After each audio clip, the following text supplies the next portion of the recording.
Hello, class. Today, thought we would start chapter 6 on solutions. This chapter will talk about the solute and the solvent. The solute is what's present in the lesser amount, and the solvent is what's present in the greater amount. And we'll talk about the properties of solutions.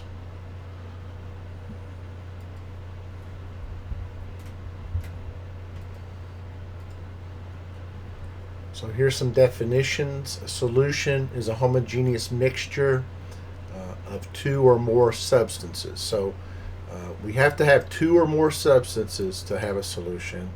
And then it must be homogeneous, which means that it's all one phase.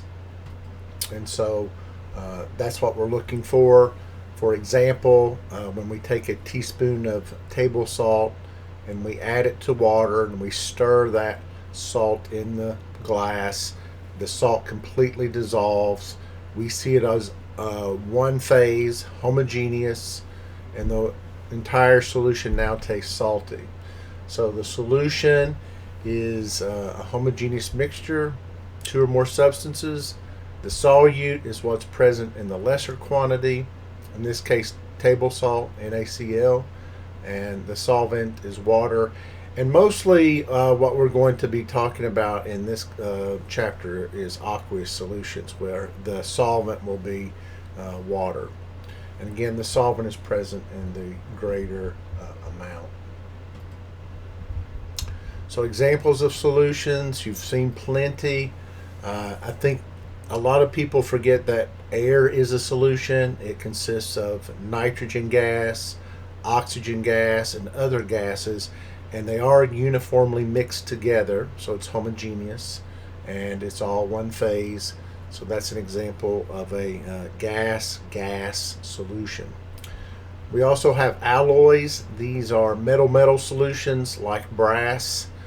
Brass is a combination of different elements, different metals, and so that makes a homogeneous solution. If you cut a piece of brass in half, it looks uniform throughout, but it is a mixture of different metals. Another example of an alloy would, if you have silver fillings in your mouth, those fillings are a mixture of silver and a little bit of mercury, so that's an alloy as well. Or they call that an amalgam. Let's say that, amalgam. So general properties of a solution. This is going to be important. This is first of all, they are clear. You can see through them. You don't see other particles within the solution. They're transparent, no visible particles. All right. They may be colored or colorless. So don't confuse clear with colored or colorless. Clear just means when you look at it, it looks like all one phase. We don't see any particles in there, and then that solution can be colored or colorless. It's important that when you look at a solution that you determine whether it's an electrolyte or a non-electrolyte. Electrolytes are substances that when the solute is dissolved in water, they form positive and negative ions. Those are called positive and negative charge carriers. And so when they dissolve and dissociate into a sodium ion and a chloride ion, they're able to shuttle electrons back and forth between two electrodes, and that can complete a circuit. And we would say that it could conduct electricity then, and so we call those electrolytes. So they give an example here of sodium chloride and sodium chloride dissolving in water. The sodium and chloride ions dissociate into sodium ions and chloride ions. Notice it says AQ for the phase of matter. That means dissolved in water. So aqueous, the symbol for that's AQ. Notice this isn't a subscript. It's on the same order as the sodium symbol. So don't subscript the aqueous symbols here. And this is not a chemical reaction. When we dissolve sodium chloride, which we know is an ionic substance that consists of sodium ions and chloride ions, all that's happening when we add sodium chloride to water is it's dissociating into its individual ions. Non-electrolytes do not dissociate. They stay intact. An example would be sugar or ethanol. So when you add ethanol or a molecular compound like sugar, it does dissolve, but it doesn't dissociate into other components. Another thing to remember is when we add volumes of solute and solvent, they are not additive. I want you to make sure you understand that, because most people do not understand this. That if I add 5 liters of ethanol and 5 liters of water, I don't get 10 liters of solution. I get something different than that. So that's what this is saying. If I add 1 liter of ethanol, 1 liter of water does not give me 2 liters of solution. So volumes of the solute and solvent are not additive because there can be interactions between the solute and solvent. They may reduce or expand the voids within the solution. So then we have colloidal dispersions. These contain solute particles which are not uniformly distributed. Due to the large size, 1 nanometer to 200 nanometers appears identical to a solution. So what this is milk. So when you look at milk, it looks uniform. It's solid white. The first glass of milk tastes pretty much like the last glass of milk, but the particles are large enough that they cause scattering of light. So you know the milk looks solid. If you had a strong enough light and you shine that light through the milk, you would see the beam traveling through the milk, whereas a solution, you wouldn't see the beam of light traveling through the solution. You just see it hit the interface at the beginning, like where it meets the solution, and then you'd see the light pop out on the other side without seeing it travel through the solution. So between 1 nanometer and 200 nanometers, these colloidal dispersions, they stay suspended generally in the solvent, and they generally cause a haziness when you shine a light through them. When they get above 200 nanometers in particle size, then they get so large that they actually settle out of the solution. So they form a precipitate. You can actually see the particles, and they generally settle out over time. So this is what we're talking about that determines the difference between a solution and a colloid. So here on the left we have maybe sodium chloride dissolved in water. You see the light hits the interface between the solution in the first cuvette. These are called cuvettes, and then it just pops out the other side. You don't see the light traveling through the solution. On the right, it looks cloudy. You can see the beam. It looks like a foggy night, like when your car lights shine on the fog and you see this white scattering. When you see this white scattering, that indicates that it's a colloid. So again, when you turn your car lights off at night and it's a little foggy night, you don't really notice the fog. You think it looks pretty uniform, but once the light hits the fog, it causes this scattering of light, and we see it as a cloudy substance, or solution, I should say. All right, solubility. Solubility is how we define how much solute will dissolve in a given amount of solvent at a particular temperature. So it's important that you make sure that you say temperature, because we know that solubility is going to be changed due to temperature. So factors that affect solubility is the polarity of the solute and solvent. So we've been saying all along, like dissolves like. Sodium chloride is ionic, water is polar, And so water has the ability to dissolve many ionic substances, and that's why we learn the solubility rules. The temperature affects solubility. Generally, as you increase the temperature, you can dissolve more solid solutes in the solution. That's usually what happens. So you know this as iced tea. You know to add the sugar to the hot tea before you ice it down, because if you ice the tea down first, when you pour the sugar in, it just sinks to the bottom, and it takes a while for it to dissolve. So temperature absolutely affects solubility, and it says it usually increases. There are some substances where it can actually decrease, and gases are one of those things, and we'll talk about that in a minute.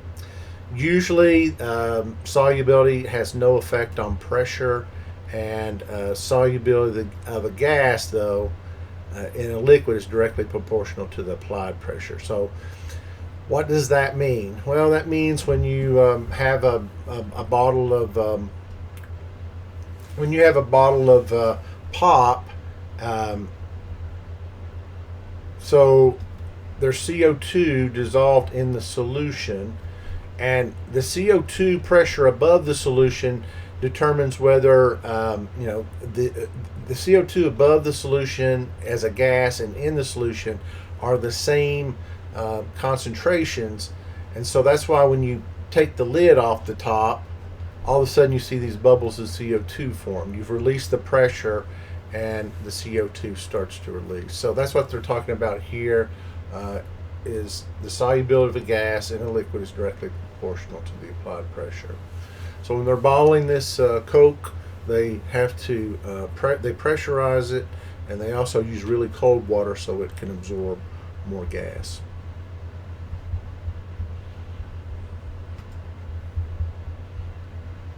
All right, next slide. We talk about saturated solution versus a supersaturated solution. So a saturated solution is a solution that contains all the solute that will be dissolved at a particular temperature. So all we're talking about is if I have a glass of water and I'm adding sodium chloride and it dissolves into sodium ions and chloride ions, that you can add a certain amount of salt and it will always completely dissolve at a particular temperature. But if we add too much salt, it starts piling up on the bottom. You've seen this. When you've added enough salt that no more salt can be dissolved, it's before you see it piling up at the bottom. When you add enough solute of sodium chloride to the water that it cannot accept any more without it just sinking to the bottom undissolved, then you have a saturated solution. So you go, how do I know it's saturated? Well, you either know the solubility of that salt in water, and that has to be given, or you do a test. So you have a sodium chloride solution. So there's sodium ions and chloride ions, and you know how much sodium chloride you added to the solution. And if you add one extra crystal of sodium chloride and you notice it sinks to the bottom here, and it doesn't look like it's dissolving, then you had a saturated solution. A supersaturated solution is one where you have more solute than should be dissolved at a particular temperature. So what this looks like is, if you've ever made rock candy, you dissolve sugar, like 4 cups of sugar in a cup of water, you heat it up. So here's my sugar molecules, and it's all completely dissolved. And then what you do, and the temperature's, let's say, close to 100 degrees Celsius. We're not boiling it. It's just we've dissolved the sugar. Then we gradually cool this down to room temperature, say 25 degrees Celsius, and the sugar still stays dissolved in the given amount of solvent. So what you have is you've exceeded the solubility of the sugar in water at this particular temperature. So again, the sugar's still dissolved. It is homogeneous. It's all one phase, and but you've dissolved more sugar than should be dissolved at 25 degrees Celsius. So how do you know you have a supersaturated solution? If you add one little sugar crystal, all of a sudden sugar crystals start precipitating out of the solution, and you start to get a pile of sugar at the bottom of the glass here. So you say, when would I ever see this? Well, if you've ever made rock candy, that's what you're doing. You're making a supersaturated solution, then you're putting like a little stick in here or some rope, and then the rock crystals start to crystallize on the string, and then you pull that out and you have rock candy. Another place you'll see this is if you ever buy a reusable heating pack. It's a solution of an iron compound and water, and when you click the little metal disc in here, all of a sudden these crystals start growing away from the disc, and you notice the pack is giving off heat. And so that's how the pack works. Then once the pack stops giving off heat, you can recharge this by putting this in boiling water, and that causes the solute to dissolve back in the solution, and you're ready to use the heat pack again. So that may be a place you would see it. Another place, if you want to get on YouTube and just Google supersaturated solutions, you can see what those look like. But again, what is a supersaturated solution? You've dissolved more solute in a given amount of solvent than it should be at a particular temperature. So generally, you heat it up, you add a lot of solute, you gently cool it down, and the solute remains in solution.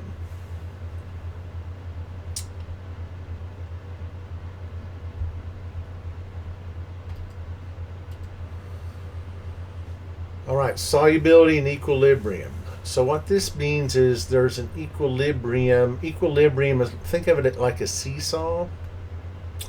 And so when everything's balanced, the amount of solute being dissolved in water and the amount of solute precipitating back in the water, when those become constant, we call that equilibrium. So it's a reversible reaction, and it's a precipitation, and it occurs later, and it says it'll occur more quickly. So equilibrium is reached when the rates of the dissolution and the precipitation are equal.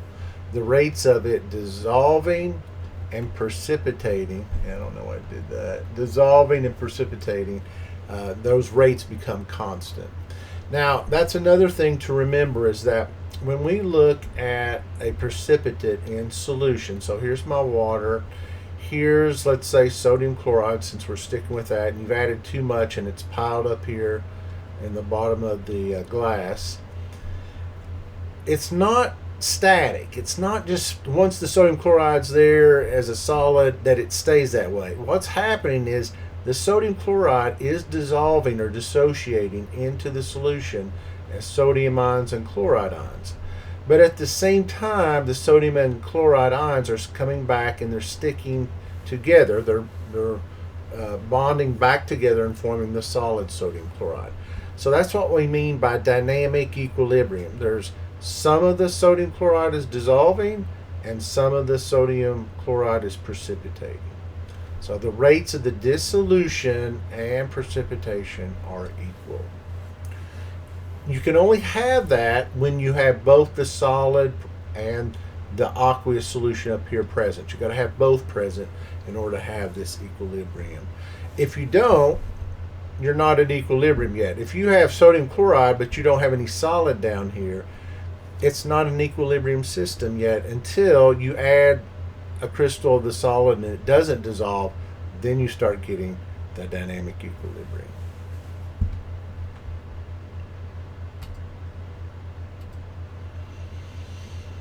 All right, so this is, I find students kind of struggle with this, but it's really important. It's called Henry's Law, and it says the number of moles of gas dissolved in a liquid at a given temperature is proportional to the partial pressure of the gas above the liquid.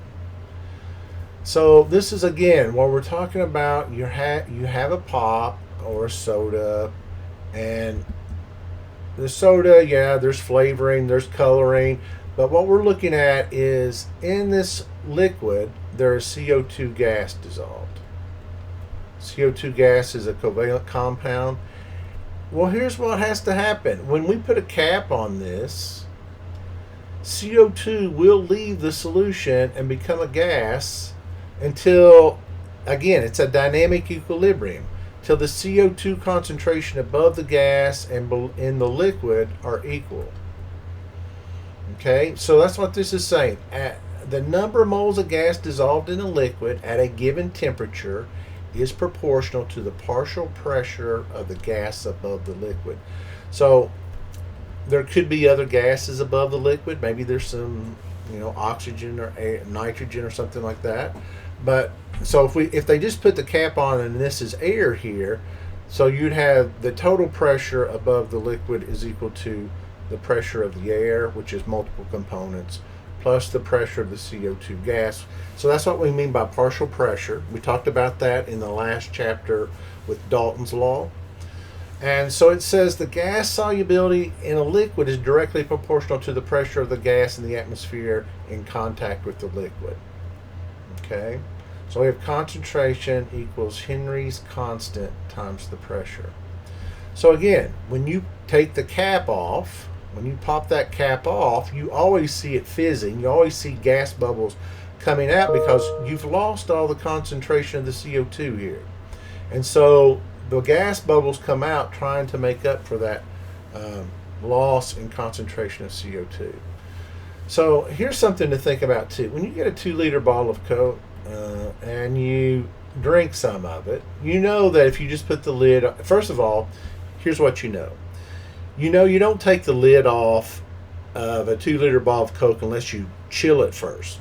Because if you just open this up hot or at room temperature, you're going to see a lot of gas escape, and then you're going to complain later that this Coke is flat. So always chill down your 2-liter bottle of Coke before you open it up. And it's up here at this point with solution with the Coke. When you take the cap off, even when it's cold, there are going to be bubbles forming, so they're escaping out, and you've poured out some of the liquid now to here. So what you want to do is reduce the head space. So what you want to do is squeeze the bottle together so that there is only a little bit of space here between the liquid and the gas above it. If you leave this much gas, again, CO2 is going to come out until the concentration above the liquid and below the liquid are the same. But if you can remove a lot of this CO2, a lot of space here, not as much CO2 will come out to become equal in concentration to the liquid. So reduce the amount of space there will help.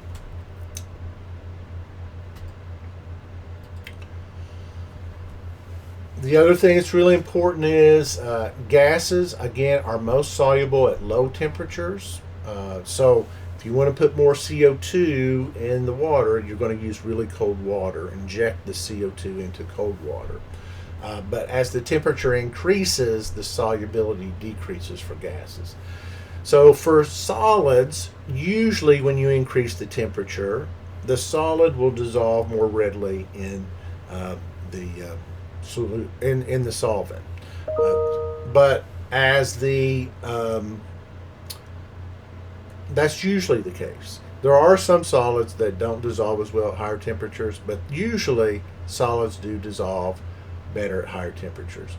Gases, though, as the temperature goes up, the solubility of the gases go down. So that's why when you see a power plant, you see the cooling towers they have, they look like this. And what they do is that causes an updraft in this cooling tower, and then they allow water to flow down through here, and it cools the water off so that they can reuse it in the power plant. And so what used to happen is when the power plant, usually power plants are by some lake or river, so I'll just say lake here. And so the power plant would pull water from the lake, and they would generate steam, and then they would use the steam to drive the turbine, which generates electricity, and then they would inject that water back into the lake. But it would be warm or hot even. We'll say warm, okay. And so this warm water, it wouldn't hold as much oxygen, and so it would kill off the lake. So the EPA came along and said you cannot just inject the water back into the river or lake. You have to cool the water before you inject some of it back into the lake, and some of it you're going to have to reuse. And so that helped considerably keep more gases dissolved in the water, which then allows more fish and more invertebrates to live in that water. So that was a big change. So that's why you see these cooling towers around power plants. They do have to cool the water to a certain level before they put it back into the lake or river, and they also have to reuse some of that water. So that's what we do here. So again, you know that carbonated beverages, there's less CO2 in a warm bottle of Coke than a cold bottle of Coke. All right. Same thing here. Respiration facilitates oxygen and CO2 exchange in the lungs. So these are, again, what we talked about before was when we breathe in the air, we have the surfactants in the lungs that allow us to exchange the gas into the bloodstream. And so that operates at body temperature. When we start getting elevated temperatures, we're not going to have as much gas dissolved in the solution.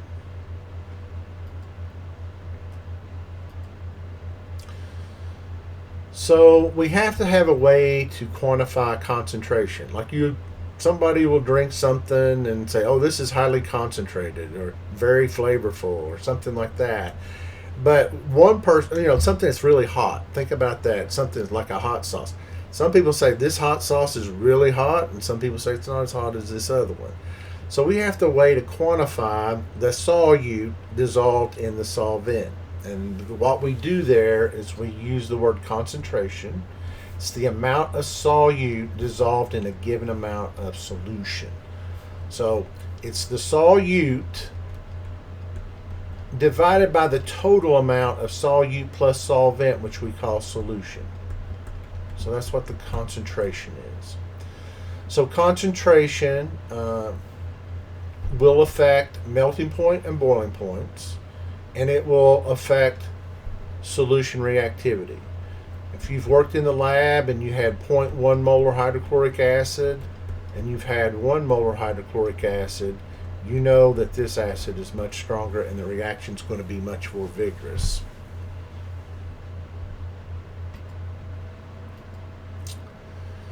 All right, mass volume percent is our simplest concentration that we use, and that is the amount of solute that will be in grams, and then the amount of solution will be in milliliters.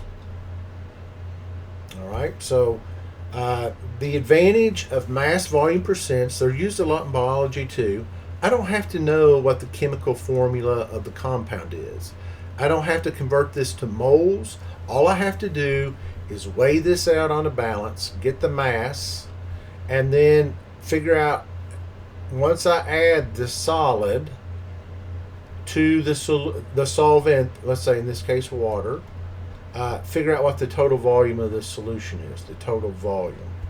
So that should be in milliliters. So then I take the mass of the solute I dissolved, whether that be sugar, salt, table salt, whatever you add that dissolves in water, divided by the total volume after you added the solute to the solvent, and that's dissolved. Multiply that by 100 and you get the mass volume percent. So if you're doing a mass volume percent, you should write percent M over V, unless it's understood within the problem itself. So this is the way we would symbolize this if we want to convey to other people that this is a mass volume percent, not a volume percent.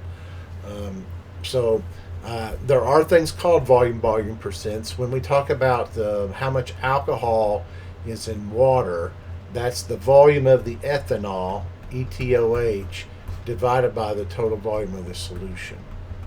So there are volume percents. If that's the case, then you would say percent, and then you'd have V over V. But for the most part, we use mass volume percents in chemistry and biology. So here's how it works. Calculate the mass volume percent. They say that you have 200 milliliters of solution. That's what 2 times 10 to the second is. And it contains 20 grams of sodium chloride.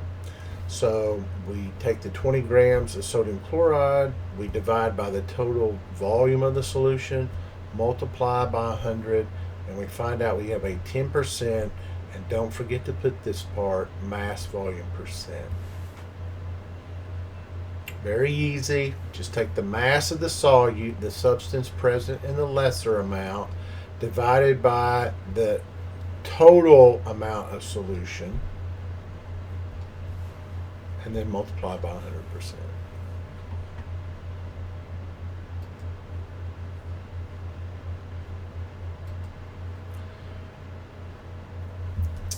So we can use a mass volume percent in this way. They tell us that we have a 15% solution of glucose. Do I need to know the chemical formula for glucose? No, I do not. So that's why we like mass volume percents. They tell us I have 750 milliliters of solution. So a mass volume percent is grams of solute divided by milliliters of solution times 100%. We know that's equal to the mass volume percent. So there's this. Mass volume percent is 15%. We don't know how many grams of glucose we have, but we do know that we have 750 milliliters. So I need to solve for x. So what do? I divide both sides of this equation by 100. Or, yeah, I divide, I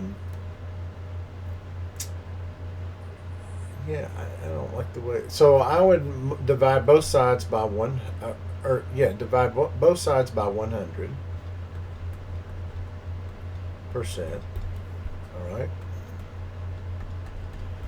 And then I would multiply both sides by 750 milliliters. Multiply both sides by 7.50 times 10 to the second milliliters. Do the same thing over on this side.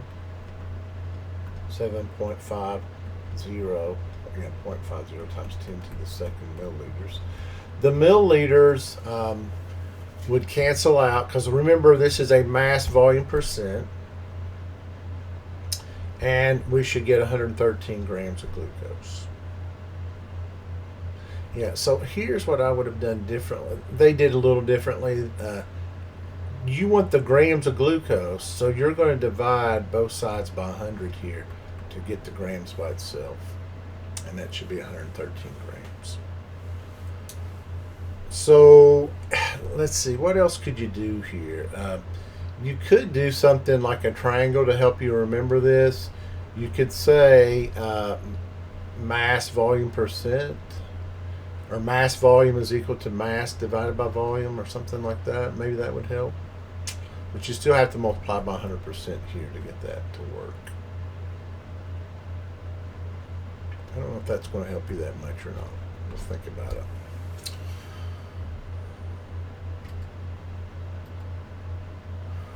All right, then we have mass percent. Mass percents are usually used by metallurgists, people making alloys like brass. They want to know how much iron I need in a solution. So here's an example of how much platinum to put in a gold ring. So you have a platinum, which is present in the lesser amount, and you have the gold, which is present in the greater amount. And so the lesser amount is the solute that goes up here in the numerator, and the amount of solution, this is the most common mistake students make on this problem. They're asking you for the mass of the solution. That's not just the mass of the gold, that is also the mass of the platinum as well. So you got to add these two numbers together. That gives you 18.50 grams. So you take the mass of the solute, the substance present in the lesser amount, the platinum, divided by the total mass, which includes the gold and the platinum, and then multiply by 100%, and we get 24.32% platinum. And you do need to watch your significant figures. This has 4, This has 4 as well, but this is only known to the hundredths place, so you can only report your final answer to the hundredths place. So watch your significant figures on this problem. Mass, mass, percent. And again, I think they should have, actually, instead of putting the platinum here, they should have put a little parentheses mass divided by mass and then put the symbol platinum. So that we know, oops, yeah, it's a lowercase t. So we know that this is not a mass volume percent, it's a mass percent.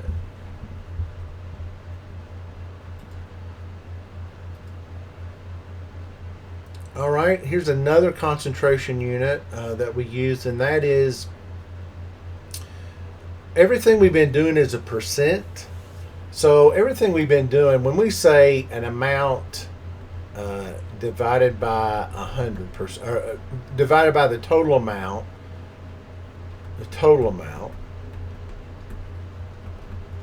and then we multiply by 100, that is called, technically, we could call that a part per 100.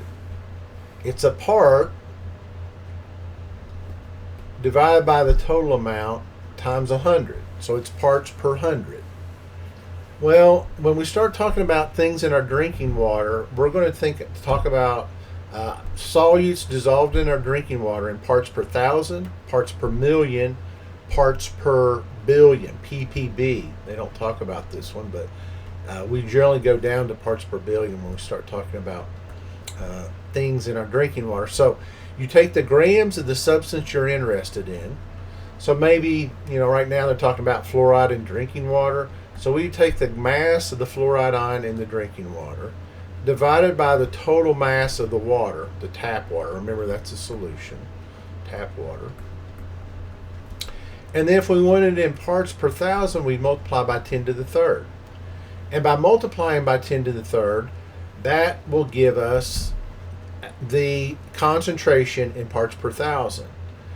Now, if I get a really small number like let's say 0.0001 parts per thousand, then I may want to quantify it in parts per million. So parts per million, you take the same mass of the fluoride ion divided by the total mass of the solution. So these, the tap water, so those aren't going to change, but what is going to change is now you multiply by 10 to the 6, which is a million. So whatever your answer is here, it's now in parts per million. Okay, so let me tell you what this would be. Let's say that I came up with my answer here, and that was what it was in parts per thousand. So 0.00001 parts per thousand, and part per this is wrong here. Part per million. This is supposed to be an N. Since I already multiplied by 10 to the third, I'm just going to multiply by another 10 to the third to get 10 to the 6. So let's multiply that by 1 exponential 3. And we get 0.01. So now this is 0.01 parts per million. So we would rather deal with this number for something this small. We would rather, instead of saying 0.00001 parts per thousand, we would take this number that we have here and multiply by 10 to the third. That will make that 10 to the third times another 10 to the third would be 10 to the 6. And we would get 0.01 parts per million. Much better answer. Much better answer. Now, if you don't like that answer and you wanted parts per billion, well, a billion is 10 to the 10 to the ninth. We've already used 10 to the 6. So if I take this number and multiply by 10 to the third again, let's do that. That times that times 1 exponential 3, and we get 10. So this could also be written as 10 parts per billion, and that would be the more acceptable answer. More people like something that's a whole number like 10 parts per billion than a decimal or a fraction. So in this case, I would probably use parts per billion to give me a nice whole number, although they don't talk about it here. And you're only responsible for these two, but that's the way it works. If you want part per thousand, you take your grams of solute divided by grams of solution, multiply by 10 to the third. If you want a part per million, you take the grams of solute divided by the grams of solution, multiply by 10 to the sixth. It's not hard. It's just you have to know the terminology of what part per thousand means. It's 10 to the third. Part per million is going to be 10 to the sixth. But the most useful concentration unit for chemists is based on moles and not mass percentages. And the reason why moles are the most important is because moles allow us to relate the amount that we have to a balanced chemical equation. So for chemists, the most important concentration unit is molarity. So molarity is equal to the moles of solute divided by the liters of solution.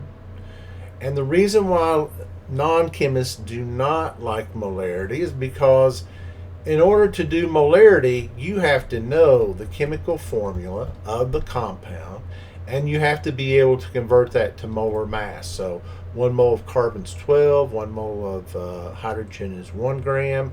So 12 plus 4 times 1 gram is going to give us a total of 16 grams per mole. So in order to do molarity, you have to know the chemical formula and you have to be able to calculate its molar mass.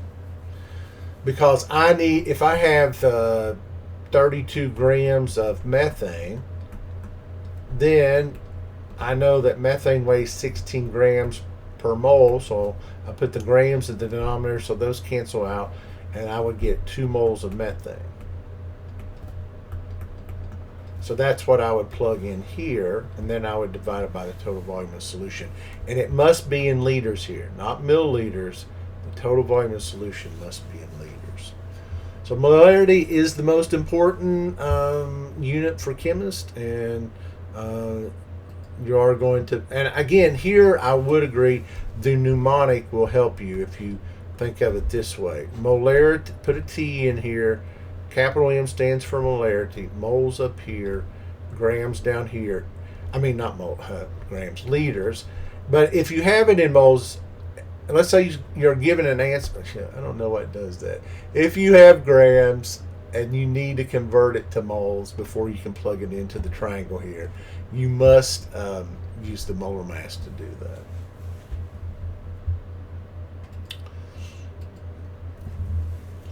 All right, so you're going to have some simple problems with this. All you have to do is, this was very simple, right? It says you have 5 moles of sodium hydroxide, you got 2 liters of solution. You're going to take 5 moles of sodium hydroxide, the solute, divided by the total volume of solution, 2 liters, and you're going to get 2.5 molar. So notice how we speak that. We say 2.5 molar solution of sodium hydroxide. Again, it is the sodium hydroxide, the solute, that gives the solution its chemical properties, like caustic, bitter tasting. So that's what we want to know, is how many moles of solute do we have in a volume of solution.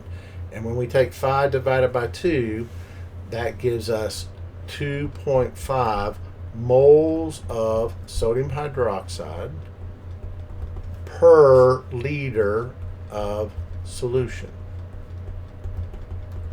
So you could write it this way if you're going to do it in a calculation, but if you're going to speak it or just write that as your final answer, then you would say 2.5 molar. Again, watch your significant figures here. This has 2 because this has 2, and then 2 divided by 2 means you should have 2 in your final answer.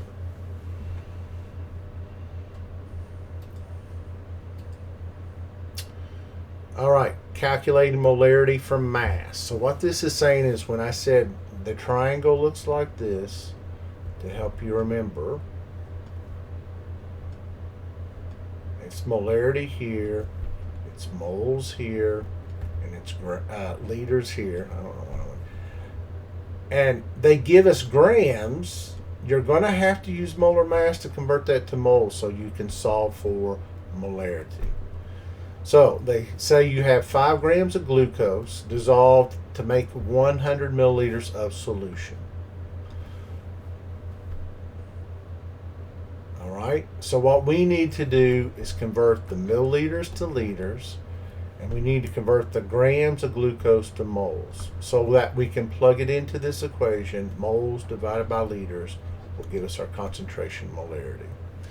So the first thing they do is they take the 5 grams of glucose and they find the molar mass for glucose. Now this is where people outside of chemistry do not like this. What's the chemical formula for glucose? What is the molar mass of glucose? If you don't know those things, you can't do this equation. So the chemical formula for glucose is C6H12O6. So 6 times 12 is 72. 12 times 1 is 12. And 6 times 16 for the molar mass of oxygen is 96.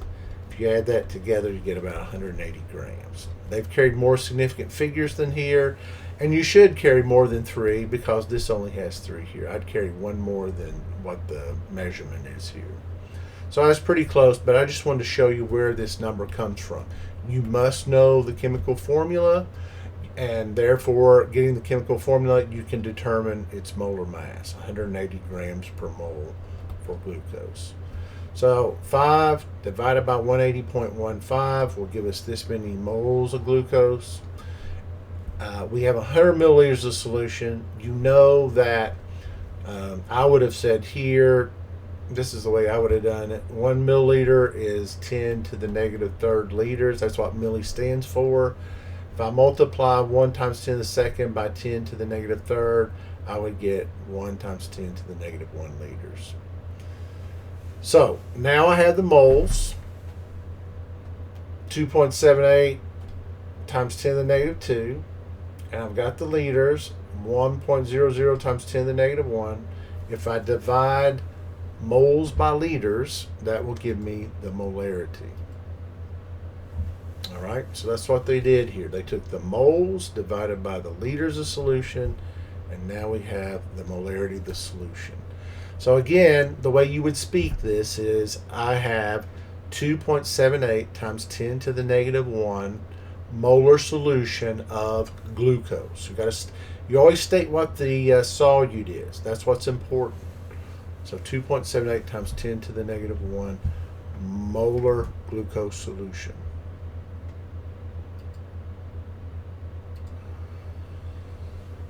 All right, let's talk about dilution. So, some people will drink something and say that's dilute, or this, maybe they've got a cleaner and they say this is a dilute cleaner versus a concentrated cleaner. It's kind of like a dishwashing soap. If you add a drop of dishwashing soap to a full bowl of water, that's pretty dilute soap. But if you put a quarter cup of dishwashing soap in the same bowl of water, that's fairly concentrated. So what they want to show you here is you could count up all these particles. A would be considered a concentrated solution because you have a lot of solute compared to this solution that has the same amount of solute but much more solvent than this one, or much more, and that's really what it is. The solute plus the solvent makes the solution, right? So this would be the smaller the volume but the same amount of solute. That's going to be a concentrated solution. And then if we add water to this solution, the solvent, then we get up to this level, but it's the same number of particles in a greater volume. That's going to be a less concentrated solution. Now, if we know the moles are fixed for both of these, then what's happening is this liters here, this is liters here of solution, and you have a greater volume of greater volume here, which makes the concentration go down, right? As this volume goes up of the solution, even though the moles are fixed, the moles are not changing. If the volume goes up, the concentration goes down, the molarity goes down. So that's what they want you to focus on. Again, if you increase the volume of solvent, which increases the volume of the solution, and the moles are fixed, they're not changing, then you're going to have a more dilute solution. So how do we use this? Well, we have an equation. You need to memorize this equation. This is called the dilution equation. Dilution equation. So molarity initially times the volume initially before dilution, and then the molarity after dilution and the volume after dilution. So some people say initial, final. So I like 1 and 1 and 2 and 2. I've seen D's for diluted and C's for concentrated. I think the 1s and 2s are great.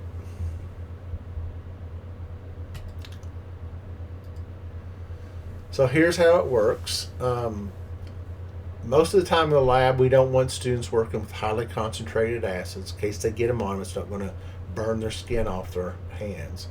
So what we want to do is calculate the molarity of a solution made by diluting this volume of 0.1 molar hydrochloric acid to a volume of 1 liter. So you have a certain amount of hydrochloric acid and a certain volume, 0.050 liters, and now we're going to add water to it, and so that the total volume of the solution now is 1.0 liters. So that's going to make it less concentrated. So molarity 1 is what you have, 0.10 of hydrochloric acid. We want to determine the new molarity, but we do know that the initial volume that we had was 0.050 liters. And so we know that the final volume is supposed to be 1.0 liters. So it's important that you write the equation when you're doing a dilution problem. And it's important that you label all of your variables. Initial molarity, initial volume, final volume, and this is the question mark. That's what we're trying to find. So I want to solve for M2, so I would probably just say M2 is equal to M1 times V1 over V2. So I would go on and manipulate this equation to what you're trying to solve for, the final concentration. I would know that this concentration is going to be less than what we started with up here, so that gives me a clue that I've set it up correctly. I would look at that these volume units have to be the same so that when they will cancel each other out, and I'll be left with moles per liter. So I'll look at all those things and I'm ready to solve the problem. So they did the same thing. They solved for M2. They plug in the values for M1 and V1. There it is. Concentration times the amount that you have divided by your new volume. And when we calculate this out, we get this answer, which we would write in scientific notation to show that it's two significant figures. Yes, this shows two significant figures too, but some people get confused about all these zeros out in front. These are not significant. They're not. They're important. They're placeholders to keep the 5 in the thousands place, but to eliminate the ambiguity, you probably write it in scientific notation. So before I'd say I'm done, I'd look at this. I would look at what I initially had as a concentration, and I know that this is less than this, so I have diluted the solution.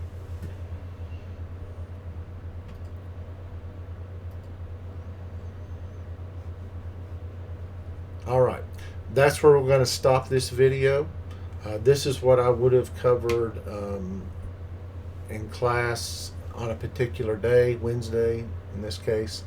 And we'll pick up on this colligative properties, which are concentration dependent properties, in the next lecture.